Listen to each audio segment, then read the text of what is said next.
என் பிள்ளைகளை நான் நம்புறேன்.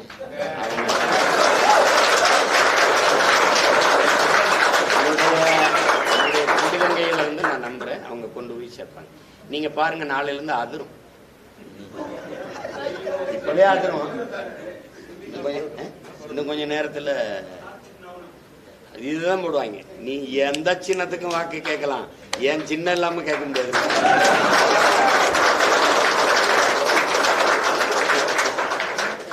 இல்லைன்னா கீழே தான் போடணும், சும்மா தான் பேசிட்டு இருக்கணும். சீமா சின்னத்தை தொடக்கூடாது.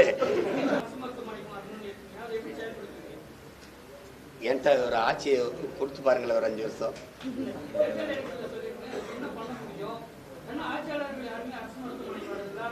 அதுக்கு நீங்க கோபமே பண்ணீங்க.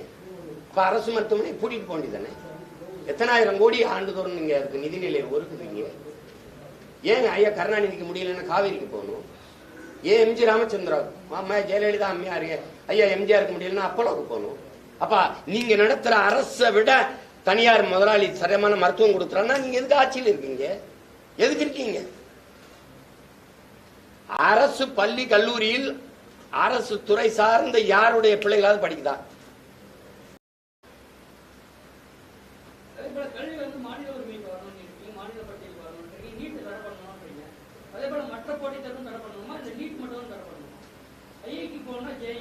இப்ப நீட்டை நீங்க வச்சுக்கிறீங்க, நோ ப்ராப்ளம். மட்டால் நீட்டு நாங்க எழுதுறோம். ஆனால் இதை எல்லாம் கட்டுப்படுத்தி நிர்வாகம் செய்கிற அமைச்சர் பெருமக்கள், பிரதமர், முதலமைச்சர் என்ன தெரிவு எழுதுறாங்க? பதில் இருக்கா அவங்ககிட்ட? நான் ஐஏஎஸ் எழுதணும், ஐபிஎஸ் நான் எழுதணும், நீதிபதி நான் எழுதணும், எல்லாரும் நாங்க தேர்வு எழுதுவோம். எங்களை எல்லாம் இந்த இடத்துல வேலை செய்ய, அந்த இடத்துல போ, நீ இந்த மருத்துவக் கல்லூரிக்கு டீன், நீ இங்க போ, எல்லாம் தூக்கி போடுற, நீ ஒண்ணு எழுத மாட்ட. எழுது. ஐயா மோடியும் ஐயா ஸ்டாலின் எழுத சொல்லி எந்த தேர்வுல பாஸ் பண்றாங்க எழுதுவா. சிலபஸ் வை. வேதியியல், உயிரியல், புவியியல், அறிவியல், வரலாறு, உலக இலக்கியம், வேளாண்மை, இதெல்லாம் சிலபஸா வச்சு எல்லாத்தையும் படிச்சுட்டு எழுத சொல்லுவோம். நேர்மையான நீதிபதி வச்சு திருத்த சொல்லுவோம். அதுல யார் நல்லா அதிக மதிப்பெண் வாங்குறாரோ அவர் பிரதமர், யார் அதிக மதிப்பெண் வாங்குறாரோ அவர் முதல்வர், அது தோற்று போனவர் வெறும் சட்டமன்ற உறுப்பினர், வெறும் பாராளுமன்ற உறுப்பினர். அப்படி வச்சுக்கிறோமா? எப்படி இருக்கு? இப்ப ஐயா மோடிக்கு உட முடியல. நீட்ல பாஸ் பண்ணி வந்தவனுக்கிட்ட தான் நான் வைத்தியம் பார்ப்பேன்னு சொல்லுவாரா, இல்ல ஏற்கனவே படிச்சு மருத்துவரான மருத்துவர்கிட்ட வைத்தியம் பார்ப்பேன்? நீங்க கேள்வி கேட்கிற மாதிரி நான் கேள்வி கேட்கிறேன்ல, அப்ப நீங்க சொல்லணும் யார்கிட்ட வைத்தியம் பார்ப்பாரு? உலகத்திலே தரமான அறிவார்ந்த மருத்துவர்கள் என் இனம் சார்ந்த மக்கள், என் நாட்டு மக்கள். நான் எத்தனை பேரை சொல்றேன்? ஜவஹர் பழனியப்பனை தாண்டி மருத்துவர் உண்டா? எங்க ஐயா எத்தனை பேர் நான் சொல்லணும்? சொல்லுங்க நீங்க. அமெரிக்கால, ரஷ்யால எல்லாம் எங்க ஆளுங்க எவ்வளவு வரும் தெரியுமா உங்களுக்கு? தமிழ் இந்தியாலேயே ஆக சிறந்த இந்த லேப்ராஸ்கோப் அறுவை சிகிச்சை நிபுணர் எங்க ஐயா பழனிவேல் தான். நீங்க தெரியும் நினைக்கிறேன். ஜெம் மருத்துவமனை. அவர் ஒரு வேளாங்குடி மகன். பல காலத்து சும்மா சுத்திட்டா அதுக்கப்புறம் படிச்சு என்ன படிக்கிறதுன்னு தெரியல. அப்ப லேப்ராஸ்கோப்புங்கிற முறையே இல்லை. அதை தேர்வு செஞ்சு படிச்சு இதெல்லாம் சும்மா போய் ஏதாவது பேசிட்டு கூடாது. இதுக்கு வந்து நான் உங்ககிட்ட திரும்ப திரும்ப சொல்றேன். இப்ப நீட் எழுதி நீங்க வந்துட்டீங்க. நீட் எழுதி வந்துட்டீங்க. உங்களுக்கு பாடம் நடத்த போற பேராசிரியர் யாரு? உங்களுக்கு பாடத்திட்டம் என்ன? ஐயா சாமி, ஒரே மண்ணு ஒரே ஆச்சு, யார் உட்கார்ந்தா இருந்தாலும் ஒரே மாதிரி தான் கல்லூரி ராஜா.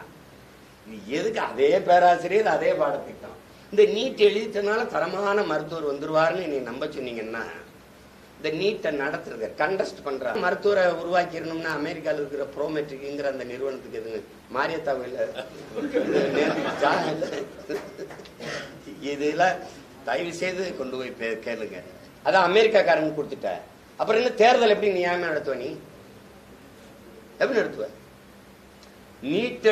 நீட்டு தேர்வு எழுத போகும்போது என் தங்கச்சியுடைய மூக்கத்திய கலெக்டரிலாம் இல்லையா?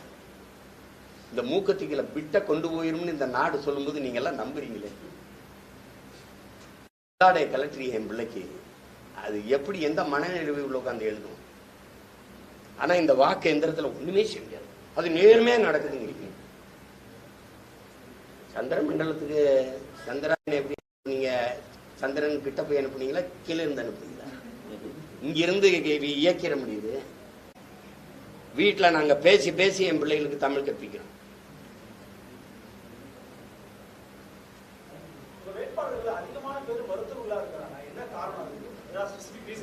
ஆமா இருக்கு. அதான் உங்களுக்கு அன்னைக்கே சொன்னேன் நான், அந்த வேட்பாளர் அறிமுக கூட்டத்திலே சொன்னேன். நீங்க இதை கவனத்தில் வச்சுக்கணும். ஒரு நாட்டில் நீங்க இப்படி பாருங்க, கன்னிமாரா நூலகத்துல இடம் இல்ல, அதை இடிச்சுட்டு 100 ஏக்கர்ல கட்டுவோம் அப்படின்னு 100 ஏக்கர்ல படிப்பவங்க கட்டியிருந்தா அந்த நாடு அறிவார்ந்த சமூகமாக வாழ்ந்து வளருது முன்னேறுதுன்னு அர்த்தம். சென்னை சென்ட்ரல் ஜெயில இடம் இல்ல, அதனால இடிச்சுட்டு புழல்ல 100 ஏக்கர்ல கட்டுவோம்னா அந்த நாடு குற்ற சமூகமா மாறிக்கிட்டு இருக்குன்னு அர்த்தம். ஒரு நாட்டுல மருத்துவர்களுக்கான தேவை அதிகரிக்குது, மருத்துவருக்கான மதிப்பு கூடுதுன்னா அந்த நாடு நோயுற்ற சமூகமாக மாறிக்கொண்டிருக்குன்னு அர்த்தம். ஒரு நாட்டுல காவல்துறை அதிகாரிகளுக்கு பெருமதிப்பு இருக்குன்னா அது குற்ற சமூகமா மாறிக்கிட்டு இருக்குன்னு அர்த்தம். எந்த நாட்டுல நீதிமன்றத்திலையும் மருத்துவமனையிலையும் கூட்டம் குறையுதோ அந்த நாடு தான் ஆரோக்கியமான ஒழுக்கமான சமூகமாக நாடும் மக்களும் வளர்றாங்கன்னு அர்த்தம். ஆனா இங்க என்னவா இருக்குன்னு நீங்க தான் யோசிச்சுக்கணும். எந்த நாட்டில் ஆசிரியருக்கு அதிக மதிப்பும் மரியாதையும் வருதோ அந்த நாடு அறிவார்ந்த சமூகமாக வாழுது வளர்ந்து அர்த்தம். அப்படிதான் கல்வியிலே முதல் இடத்தில் இருக்க தென்கொரியா, 2வது இடத்துக்கு ஜப்பான், 3வது இடத்தில் இருக்க சிங்கப்பூர், 4வது இடத்தில் இருக்கிற ஹாங்காங், 5வது இடத்தில் இருக்க பின்லாந்து. பின்லாந்துல யாருக்கும் மதிப்பு கிடையாது, ஆசிரியருக்கு தான் மதிப்பு, ஆசிரியர் தான் அதிக சம்பளம். இங்க யாராவது ஆசிரியரை மதிக்கிறானான்னு பாருங்க. அதனால நோயற்ற நோயாளிகளுக்கு மருத்துவம் பார்ப்பதல்ல மருத்துவர்களின் வேலை, ஒரு நோயற்ற சமூகத்தை உருவாக்குவதே மருத்துவர்களின் வேலை என்பதற்காகவே அவங்கள நிறுத்தின. அவங்க சொல்லுவாங்க, அவங்க சொல்லும் போது அதுக்கு மதிப்பு அதிகம். நீங்க நஞ்சில்லாத உணவை சாப்பிடுங்க, இந்த மாதிரி உணவை சாப்பிடுங்க, இப்படி சாப்பிடுங்க, இந்த இங்க இங்க இங்க எங்க ஐயா இருக்காரு, நேரத்துக்கு சாப்பிடுங்க. அது சரி. நான் வள்ளுவன் மகன் சொல்றேன் பாருங்க, பேரன் சொல்றேன் பாருங்க, பசிச்சு சாப்பிடணும், அதான் விதி. 8 மணி நேரம் தூங்குங்க, கட்டாயம் தூங்கிடணும். என்னை பாருங்க, தூக்கம் வந்த மாதிரி இருக்குன்னா 6-7 மாசம் ஆச்சு தூங்கி. ஏன்னா உலகத்துல நான் நீங்க அரசு நீங்க அரசு நீங்க அரசு வேண்டாத வேலை அப்படின்னு நீ இப்படி நினைச்சுக்கிட்டு எவனை வெறுக்கிறியாலும் ஆட்சின்களை வாழ நேரிட்டுமாடாங்கிறான் விளையாட்டு. நீ அரசியலை விட்டு விலகி நிக்கலாம், ஆனா அரசியல் உன்னை விட்டு ஒருபோது விலகாதுங்கிறான் அரிஸ்டாட்டில். சீமான் சொன்னா சாதாரணமா நினைக்கலாம், மாபெரும் மேதைகள் அறிஞர்கள் கற்பிச்சிடலாம். இதெல்லாம் கவனத்தில் வச்சுக்கிட்டு செய்யுங்க.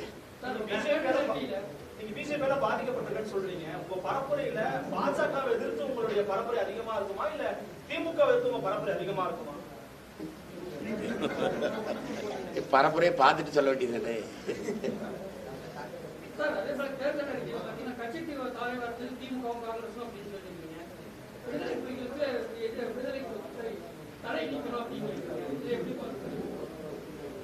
இல்ல இல்ல, கச்சத்தீவை கொடுத்தது யாருன்னு நீங்க நினைக்கிறீங்க? நீங்க நான் சொல்லியிருக்கேங்கிறீங்க, இல்ல கொடுத்தது யாரு?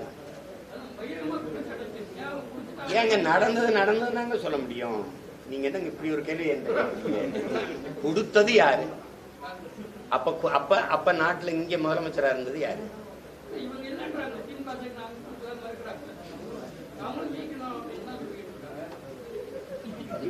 இது என்ன நகைச்சுவையா சொல்றீங்களா, வேடிக்கை சொல்லிட்டு தான் இருக்கிறது. நான் கூட தான் சந்திர மண்டலத்துல மனுஷனை குடியேற்றணும்னு சொல்லிக்கிட்டே இருக்கோம். இங்கேயே வாழ்றதுக்கான இடமா வைக்க முடியல. ஐயா, கொடுத்தது காங்கிரஸ், அம்மையார் இந்திரா காந்தி கூட இருந்து அதை அந்த நேரத்தில் எதிர்த்து பெரும்பாரியாக மக்களை திரட்டி ஒரு பெரிய போராட்டத்தை நடத்தி கொடுக்க விடாம தடுக்காம இருந்தது. தடுத்திருக்க வேண்டியது பொறுப்புல இருந்தது திமுக. அதுதான் நீங்க பார்க்கணும். அந்த நேரத்தில் இந்திய பாராளுமன்றத்துக்கு கட்சித்த ஒரே சிங்கம் எங்க தாத்தா மூக்காயத்தவர் மட்டும்தான். அவர் மட்டும்தான் இந்திரா காந்தி எதிர்த்து பேசினவர். அதெல்லாம் வரலாறு என் பிள்ளைகளுக்கு கற்பிக்கணும்ல, இவங்க தான் செஞ்சுட்டாங்க அப்படின்னு. அதுல என்ன பயந்துகிட்டு அதெல்லாம் இல்லைங்கன்னு சொல்றீங்களா? கச்சத்தீவு இந்தியாவோட தான். யாரோடது? கச்சத்தீவு எங்க பாட்டனோடது, சேதுபதியோடது. வேற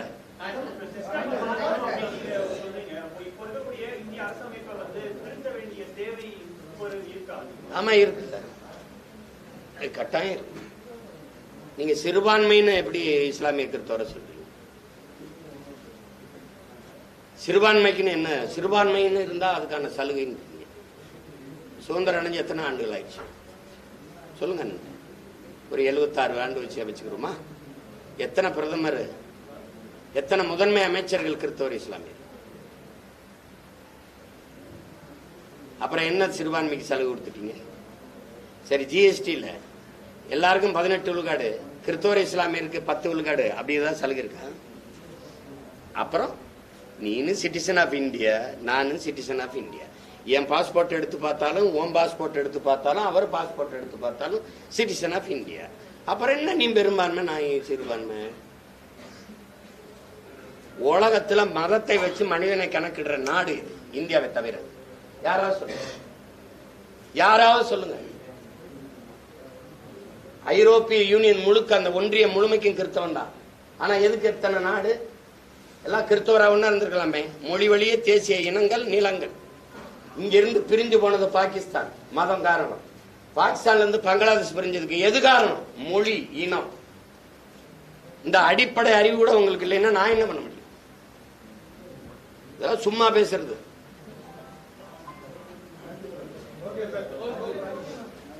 நன்றி. நாளைக்கு கன்னியாகுமரியில இருந்து என்னுடைய பரப்புரை பயணம் தொடங்குது. தொடர்ச்சியா அது நியாயத்தின் பக்கம் நிக்கிற நீங்கள் எல்லாம் எங்க பக்கம் நிப்பீங்கன்னு நான் நம்புறேன். நன்றி, வணக்கம்.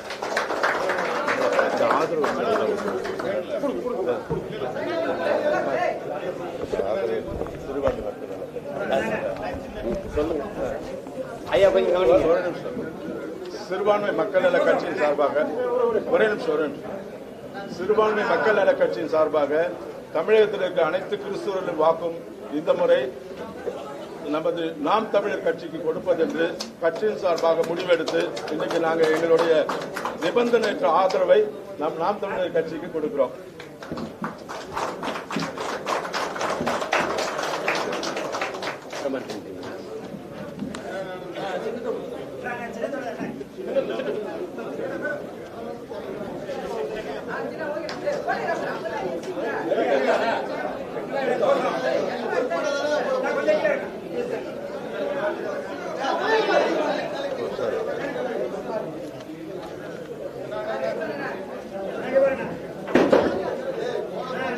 பாருங்க